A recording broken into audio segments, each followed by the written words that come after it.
MDM application जर log in केल्यानंतर screen blank दिसत असेल तर तुम्हाला या गोष्टी करून बघता येतील. सर्वप्रथम तुम्हाला Google Chromeवरती जायचं आहे आणि इथे MDMला लॉग इन करायचं आहे. MDMला लॉग इन केल्यानंतर वरच्या बाजूला ॲप सेटिंग नावाची जी टॅब दिसते त्या ॲप सेटिंग नावाच्या टॅबवरती टच करा.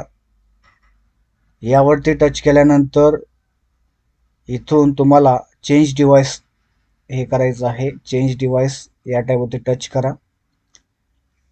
चेंज डिव्हाइस केल्यानंतर इथून MDM ॲप्लिकेशन आपल्याला लॉग आउट करायचं आहे.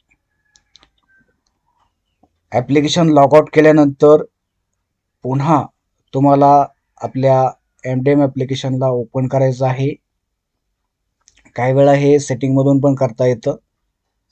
काही वेळा दुसरा ऑप्शन आपण निवडू शकतो. त्याच ॲप्लिकेशनवर थोडा वेळ तुम्हाला दाबून धरायचं आहे आणि दाबून धरल्यानंतर उजव्या बाजूला जो गोल दिसतो त्याच्यावरती टच करा आणि अशा प्रकारे विंडो तुम्हाला ओपन झालेली दिसेल. यानंतर तुम्हाला काय करायचं आहे, याच MDM ॲप्लिकेशनवरती याच MDM ॲप्लिकेशनचा स्टोरेज डाटा आणि कॅचेस क्लिअर करून घ्यायचे आहेत. यासाठी तुम्हाला इथे बघा clear storage, clear cache, clear स्टोरेजवरती टच करा आणि हे स्टोरेज क्लिअर करा.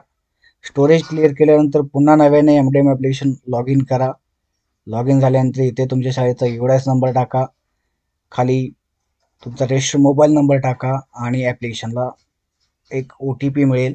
तो OTP टाकून ॲप्लिकेशन लॉग इन करा.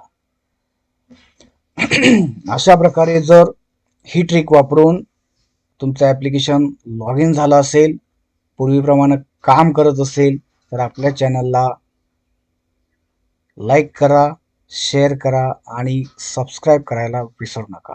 धन्यवाद. थँक्यू.